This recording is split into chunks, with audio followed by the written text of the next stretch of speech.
You are welcome to this channel. Don't forget to like, to share, and also to subscribe to our channel.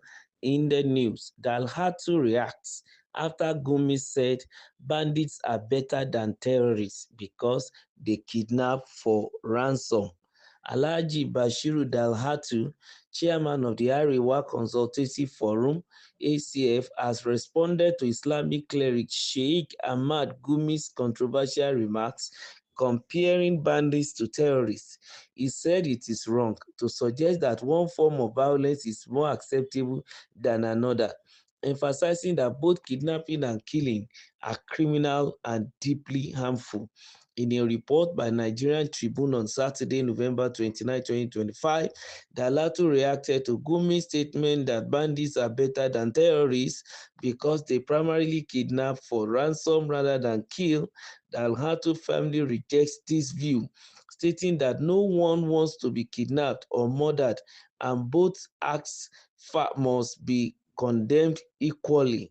Dalhatu said that trying to justify one or minimize the actions of bandits only weakens the collective fight against insecurity.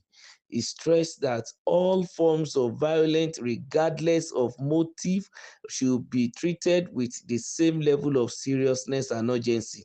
Dalhatu stated, both kidnapping and killing are bad and condemnable. Nobody wants to be killed. Nobody wants to be kidnapped. Well, sometimes, in Nigeria, some people are supposed to be behind bars, and I don't know why our leaders are just sitting down and looking. When some people begin to roll out some statements, immediate investigation on those people should begin. Nigeria shouldn't wait until things escalate before they begin to investigate some people and then put them where they belong. Because some of this set of people are the one that is serving as, patrons and matrons to these so-called unknown state actors, the terrorists, the bandits. Imagine somebody who, by his record, was a former military, officer, came out to be saying that there is difference between a terrorist and a bandit, that the bandits are far better than the terrorists because they are not killing, they are only kidnapping for ransom. And can he categorically tell Nigerians that those who went to kidnap people in a community like Eruku did not kill people? 3 people were killed in that place, and there are so many others that have been killed that are not in the record. That seems as if the media didn't pick up, and somebody who is of that level in the military before he retired could open his mouth and begin to talk such stuffs. It's a trash from him. Recently a brigadier general was kidnapped and killed, and here is a man who was a former military officer talking like this. I don't know where his allegiance is, and I don't know what our leaders are still doing at this point in time, not investigating this man and arresting him as it ought to be. So it is a good thing that it's also a northerner like himself that attacked his statement, that what he has said is nonsense. How can you say one form of violence is better than the other?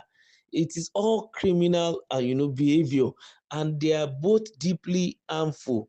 Because I love the way the man put it, that I cannot emphasize that both kidnapping and killing are, criminal, and one is better than the other. What do you mean by that?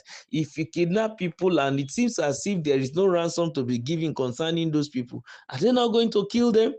These are some of the realities we need to put into perspective. It's so wrong of Gumi to say all those things. And when Boko Haram was starting, then it's people like Gumi that Nigeria is supposed to beam light on. I'm wondering Well, let's wait and see whether this president will roll out the names of those who are, bankrolling them or serving as their patron or backing them up. Except if it is not good for security reasons. Well, I'm not saying categorically that by fire and by force those names should be published for Nigerians to see or to know. But if it is going to, you're not going to jeopardize the security or whatever they are doing, they should let Nigerians know, so that by reason of our society we can take care of them by ourselves. That's just the reality. Because when people like this are coming out to say this, you begin to wonder, who is funding these people? Where are they getting this money? Because a Gumi now, who happened to be a retired minister, he will be taking, a pension from Nigeria.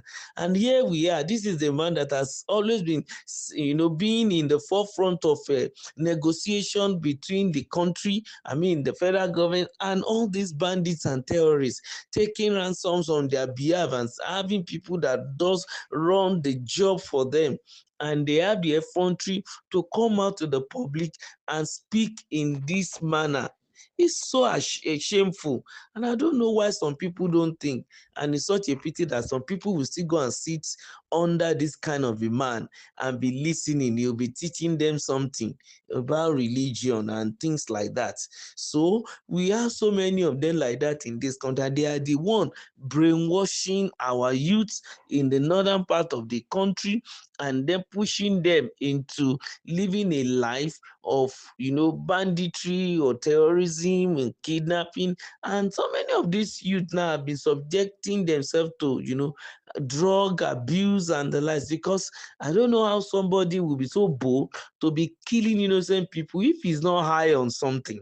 You understand? Not only that they will just make up their mind that now that this is now what we want to do, we will now leave the society and go and be living in the bush, where there are a lot of endangered species in there. They themselves turn themselves to endangered species. Many lose their lives maybe through the attack of some wild animals and some other threats that they might, encounter on the way. And still somebody is coming out to say it's a scholar, it's a religious scholar, and is trying to tell us that there is difference between banditry and terrorism. In the name of what?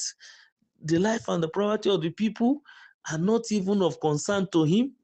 I hope that some of his own people have not been kidnapped before, and maybe he has not lost people as regards this situation.